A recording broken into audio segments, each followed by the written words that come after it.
Ele mesmo se define como um inquieto. Tem na criação e na busca de soluções suas metas de trabalho e aprendeu, desde que começou na área de informática, que não se deve desistir das suas ideias só porque alguém disse que não dá. De olho no mercado hoje, além da faculdade, tem participação em 2 empresas e ainda pensa em novos projetos. Depois da vinheta, a gente começa a conhecer a história dessa semana do nosso Formei no CET. Histórias de quem já passou pelo CET Vasco Coutinho e hoje é sucesso no mercado de trabalho. Formei no CET. Conversa comigo hoje Michael Lacerda, que no dia a dia todo mundo já conhece como Michael. Ele que é formado em informática aqui pelo CET Vasco Coutinho no ano de 2016. Começou, portanto, o curso em 2015. Michael, tudo bem? Bem-vindo. Muito obrigado. Vamos começar um pouquinho a conhecer essa história. Assim, a sua descrição, a sua abertura aqui já mostra a quantidade de coisas que você já fez, está fazendo e pensa ainda em fazer. Começando ali pelo começo, como que você chegou no Vasco Coutinho em 2015? Então, em 2015, eu tinha acabado de decidir dar uma pausa dos esportes, né? Eu fazia taekwondo, disputei o Campeonato Brasileiro de Interclubes no Rio Grande do Sul. Sim. E ocorreu também de ter a crise de 2015, onde eu fiquei desempregado. Então, eu resolvi dar uma pausa onde eu estava fazendo e resolvi terminar a área de informática. Eu já tinha experiência com informática. Você trabalhava na área? Trabalhava, mas nada de forma profissional, até porque eu não tinha uma formação, porém eu tinha cursos complementares. Eu trabalhava na área de hardware. Entendi. E aí você ficou sabendo que tinha um curso de informática aqui no Vasco Coutinho e fez a inscrição? Isso. Na verdade, eu já tinha tentado uma vez o processo. Aí não deu para entrar? Não deu. Aí depois eu peguei e passei pro IFES. Só que aí não deu para eu continuar, né? Tive que dar uma pausa justamente por conta do esporte também, que eu fazia competição, e vim pra cá, eu consegui ficar na reserva. Então uma pessoa desistiu, me ligaram, perguntaram se eu queria, eu já saí correndo, já com tudo na mão. E aí você foi chamado? E aí eu fui chamado. E aí como é que foi o seu processo aqui dentro? Você já tinha uma experiência prática, né, de fazer alguma coisa na área de informática, e aí você começou a ver as questões específicas dessa área. Como é que foi esse novo conhecimento que você foi adquirindo? Como você foi juntando o que você já sabia com esse novo? Então, quando você fala em informática, o pessoal tem a visão de formata, troca memória, limpa computador e monta de novo. Então você vem muito assim, quando você vem para o curso de informática, que você vê que não é só isso, é desenvolvimento, é banco de dados, é toda uma gama de universo a qual você pode pegar como complemento, que vai lhe servir muito para a faculdade. Eu vi que meu universo se expandia. Então foi uma área que eu olhei e falei, cara, era onde eu queria estar. Faltava esse conhecimento para você? Faltava. E aí como que você, a partir desse conhecimento, voltou a olhar para o mercado de trabalho de maneira mais diferenciada, já tendo esses conhecimentos? A partir da área de programação, trabalhei, né, como desenvolvedor, trabalhei na IL Informática.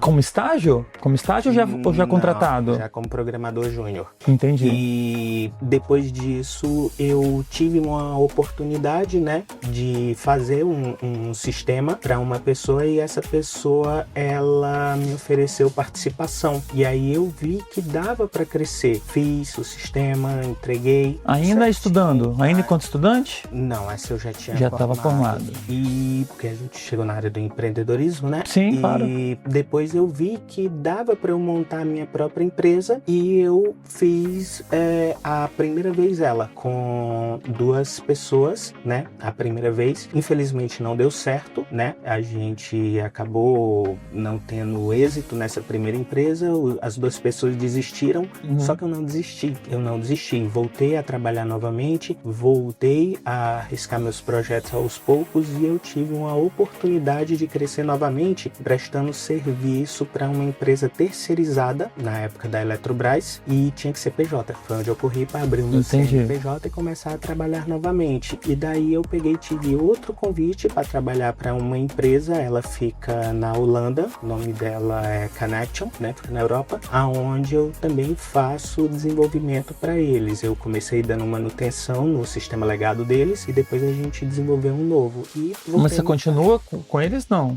Continua? Uhum. Você formou em 2016. 16. Aí você falou que teve uma primeira experiência profissional de uma empresa que não deu muito certo e você depois não desistiu, como você disse, e começou a buscar novos negócios. Hoje você presta serviço para essa empresa. Desde quando? Então, desde 2022. Então há 3 anos que você presta serviço para ela. Nesse meio tempo, já no mercado de trabalho, você continuou desenvolvendo, continuou estudando? Você começou a abrir outras empresas e buscar novas parcerias profissionais também? Como é que você foi entrando nesse mercado que é tão vasto da informática, mas como que você segmentou o seu conhecimento e o seu trabalho? Então, eu comecei a estudar. Então, eu sempre escutava das pessoas, continua fazendo mais do mesmo, não adianta ficar reinventando a roda, mas eu tenho um pensamento, ok, você reinventar a roda, todo mundo sabe, mas se você fizer uma roda com a tecnologia, uma inovação, isso é uma inovação que vai melhorar de alguma forma. Piorar não tem jeito, então vai melhorar. Então, foi onde eu comecei a estudar, pegava algumas coisas que, por exemplo, era paga no mercado, estudava, fazia a minha versão, colocava mais barato. Então, assim, colocar mais barato no tipo para experimento, para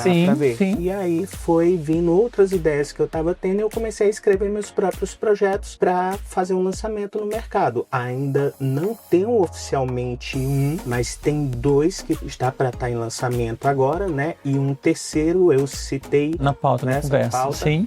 Coloquei o nome, mas por enquanto não vou dar tanto detalhe, porque esse vai ser novidade. Esse, particularmente, é a minha menina dos olhos de ouro. Entendi. A gente vai voltar a falar sobre o trabalho, né? Sua área hoje profissional, mas eu queria voltar um pouquinho no período que você esteve aqui dentro do CET Vasco Coutinho. O que você, hoje, quanto profissional, até falando mesmo para quem é da área de informática, que lá durante o curso talvez deixou passar, não deu tanta atenção ou achou que não era tão importante e que seria uma dica de ouro para quem hoje faz o curso de informática. Fique ligado nisso, olha isso, esse conteúdo é importante para a nossa área. Tem algum momento sim, de importante no curso, seja conteúdo ou alguma atividade que você desenvolveu? Então, aonde a gente chega naquela questão. Todo mundo acha que técnico em informática é você abrir computador, formatar. E aí você vê que é muito mais. Então, isso vem também enraizado na cabeça de quem está entrando e não tem noção do universo. Então, o que eu falo é o seguinte: veja qual a área que você se identifica, que seja programação, que seja banco de dados, que seja web design. Foque, absorva, fique de olho no mercado, procure inovação, apresente e sempre tome a frente, se você puder.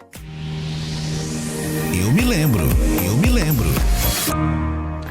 Dentro aqui do Vasco Coutinho, o que você lembra? Algum momento especial, alguma atividade, alguma aula? Mas tem vários uma momentos passagem interessante aqui. Agora, uma passagem interessante aqui foi quando eu cheguei. A primeira vez, né, como eu falei, eu entrei na chamada reserva, então já tinha começado as aulas. E a minha primeira aula foi com a professora Francisca. Rapaz, me deu medo. Francisca, se ela estiver escutando isso, Francisca, eu te amo e você é uma ótima pessoa, mas você me dava medo. Então, o jeito dela firme de ser e tudo, aquilo eu peguei, cara. Intimidava. Deu uma intimidada que eu peguei, tô lascado, desculpa, em termos de palavra, né? Mas hoje eu vejo que Francisca tinha razão, que ela sempre falava, olha só, para os novatos que entraram, eu não vou repetir aula, eu quero que vocês estudem o que vai cair na prova. E uma vez que ela passou um trabalho, ela falou assim, o que eu tô passando aqui para vocês vão usar lá fora. Não pense que quem vai estar achando fácil ou que não vai cair, isso não, porque às vezes até pessoas que fazem nível superior, se não domina isso aqui, não vai conseguir o mercado. Ou seja, estava conectado com a realidade do mercado. E hoje você confirma isso? Confirmo. Por isso que eu falo, Francisca é 10. Amado mestre. acho que a gente já tem a resposta do nosso próximo momento aqui. Quando a gente quer saber, a gente pergunta aos nossos entrevistados aqui, um professor, uma professora que marcou, né, a passagem pelo colégio, por que marcou, se foi pelo lado da amizade, da solidariedade, do conselho, do aconselhamento ou mesmo do aprendizado. Eu acho que a sua professora que marca é a Francisca. Hoje eu posso falar com certeza porque tudo qual ela falava e não era só comigo, com a minha pessoa. A maioria da sala morria de medo da Francisca. Então hoje eu vejo porque eu consigo encarar, pelo menos dentro do universo de banco de dados, eu consegui ter firmeza em fazer, né, a execução das demandas justamente por conta dela. Entendeu? Porque ela era uma pessoa que chegasse, se você não fosse bem, por exemplo, ela não era uma pessoa que chegasse, ela falava, você não foi bem, você precisa de melhorar isso. Batia real. Então, batia real. Então, você tem duas opções com isso. Ou você se constrange e encerra o curso, porque tipo, não gostei dessa professora, você olha pra ela e fala assim, então você é melhor. Duvido, tá, beleza, paga pra ver. E aí você, voltando aqui pro mercado, você já falou pra gente, hoje você presta serviço para uma empresa fora do Brasil. Fora do Brasil. Né? E qual é hoje, além desse trabalho, a sua atuação profissional? Então, eu trabalho com desenvolvimento, trabalho na área de PHP, né? E também estou trabalhando na área de infraestrutura com a empresa, que o nome dela é Mavium Marketing Soluções Digitais. Essa empresa, ela veio como uma sociedade, né? Eu já conhecia o dono, o CEO da empresa, e eu prestava alguns serviços para ele. Então, ele pegou, me chamou, me fez o convite para eu ser sócio, para eu ajudar ele. E lá, o que vocês fazem? Então, lá a gente é revendedor autorizado da Microsoft, a gente trabalha com infraestrutura, montagem de servidores, cabeamento e nessa parte geral, aonde eu tô estudando, ainda não sou expert, tá na área, deixando bem claro aqui, tô buscando conhecimento na área de cibersegurança para fazer a aplicação lá dentro também, porque já que a gente monta servidores, faz a infraestrutura de rede todinho, é um complemento, não deixa de ser uma inovação. Passa a fornecer também o serviço de cibersegurança. A gente conversou há algum tempo aqui com um estudante do Vasco também, que passou por aqui, falando do crescimento desse setor e da relevância dele no momento que muitos negócios, né, quase todos, né, são feitos via conexão, via rede, usando toda essa estrutura, toda essa cibersegurança ganha muita relevância. Eu sempre falo, cibersegurança, ela está acompanhada em qualquer área, que seja do desenvolvimento, que seja da área de infraestrutura, porque eu vou citar um exemplo. Imagina só, você é um desenvolvedor, certo? E aí eu falo assim, faz para mim um sistema que ele vai cadastrar os dados de um usuário, já são dados sensíveis, né? Como você já sabe, e vai ter que ter login e senha. Eu preciso disso aqui, você consegue fazer? Consigo. Ok, você vai testar. Através de um input, no caso se for para cadastro, você pode fazer uma tag em JavaScript, nem que seja por brincadeira, e colocar um Hello World para toda vez que você logar no sistema, ele aparecer lá aquele alertinha, Hello World. Nem que seja para brincadeira, mas aquilo o pessoal vai olhar, isso é uma besteira. Não, é uma falha de segurança, porque se ele conseguiu fazer isso, para ele pegar, se for preciso colocar um formulário de, digamos assim, que subir algum arquivo, se ele quiser subir um exe para fazer uma coisa maior, vai. Então, sim, é uma área de segurança que você também tem que saber. Então, todo parâmetro que você vai ter, você tem que saber, nem que seja o básico, para você poder mostrar o seu serviço e mostrar que tem qualidade. E você continua estudando? Continuo. Você está fazendo o que agora? Eu tô fazendo desenvolvimento full stack na Estácio, já tô para formar, tô no 5º período. Graduação, tecnólogo. E, por enquanto, tô também estudando algumas coisas à parte, que são as minhas coisas que eu falo, que são meio que minhas loucuras, né? São minhas ideias que eu começo a arriscar para eu não esquecer, vou criando meus pequenos protótipos, vou testando, deixo lá e falo, esse daqui eu vou começar a desenvolver em tal mês, esse aqui eu vou começar a desenvolver em tal mês. Por quê? Se eu pegar e tiver a ideia na cabeça, e desculpa, tá, gente, é TDAH, se eu tiver a ideia na cabeça e não formalizar ou não escrever ela, eu acabo esquecendo. Ela vai. Então eu pego, escrevo, faço um pequeno protótipo, deixo lá. Então eu vou botando datas para eu começar a mexer. Então terminei esse, eu vou ver qual é a prioridade. Planejamento, né? Toda a parte de planejamento. Eu te digo que isso não é nenhum TDAH, é uma obrigação que todo mundo deveria ter. Porque faz parte do planejamento do profissional, de se organizar, de se planejar para poder. E acho que hoje isso é um desafio. Muito, porque você aprende com o tempo. Porque o que acontece quando você sai da visão, não falando aqui de que empregado tem vida fácil e tudo, não é isso. Mas quando você está em uma empresa que você tem a sua função específica, você é executor. Entendeu? Quando você deixa de ser executor para ser o gestor, é uma coisa diferente. Então você, além de ser o executor, você também planeja, porque você vai planejar, vai executar e depois vai passar essa ideia para outras pessoas replicarem. Então se você não anotar aquilo, você vai acabar se desorganizando, vai fazer uma coisa mal feita pela metade. Então o que pode ser um sucesso para você acaba sendo uma derrota, entendeu? Por você mesmo.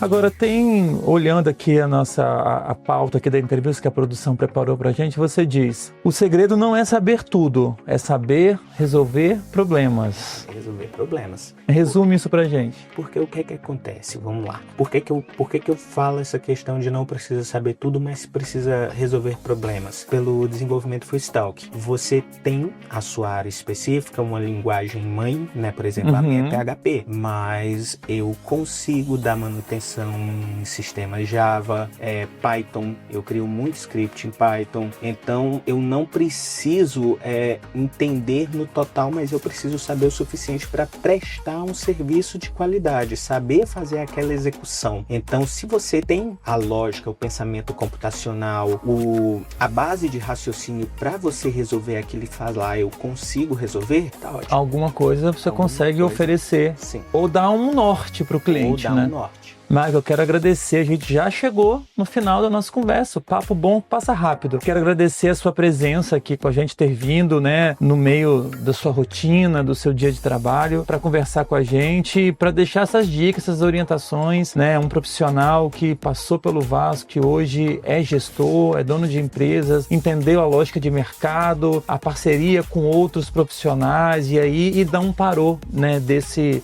aprendizado. Certamente as pessoas vão querer saber um pouquinho mais e acompanhar um pouco mais de todos esses seus projetos dentro do que você pode falar e visualizar pra gente nas suas redes sociais. Quem quiser saber um pouquinho mais, ver como é que te acha nas redes sociais. Só quem quiser me achar nas redes sociais, eu sou do tipo de pessoa que eu tenho o meu Instagram no momento, então você pode procurar lá, @MichaelLacerda. Eu sempre falo, quem quiser tirar alguma dúvida, quem estiver começando, pode me adicionar, pode tirar suas dúvidas comigo. E quem quiser também saber um pouco sobre as minhas empresas, você pode procurar Mavium Soluções Digitais e Omega SX, que é a minha empresa a qual eu dei a continuidade que eu estou nela, que ela é somente minha. Assim, Omega SX e a Mavium é o M no final. Isso. Mavium. O M no final. E o Michael é com Y e K. Isso, MAYKL. Michael Lacerda no Instagram. Michael, obrigado e sucesso ainda mais. Eu que agradeço. Para você que está na escuta, segue a gente lá no Instagram, @FormeiNoCET. Lá você fica sabendo quem já passou por aqui e os nossos próximos convidados. Todo o nosso arquivo de entrevistas você encontra no Spotify e também no YouTube. Só procurar Formei no CET. Toda semana tem episódio novo para você. Agora que a gente caminha para o final da nossa terceira temporada, mais de 70 ex-alunos do Vasco já passaram por aqui conversando com a gente sobre suas trajetórias profissionais. O nosso Formei no CET tem a produção e edição de Caio França e Yuri Caleb, direção e apresentação de Liazuc e supervisão Wagner Braga. Um abraço e até o próximo. Formei no CET.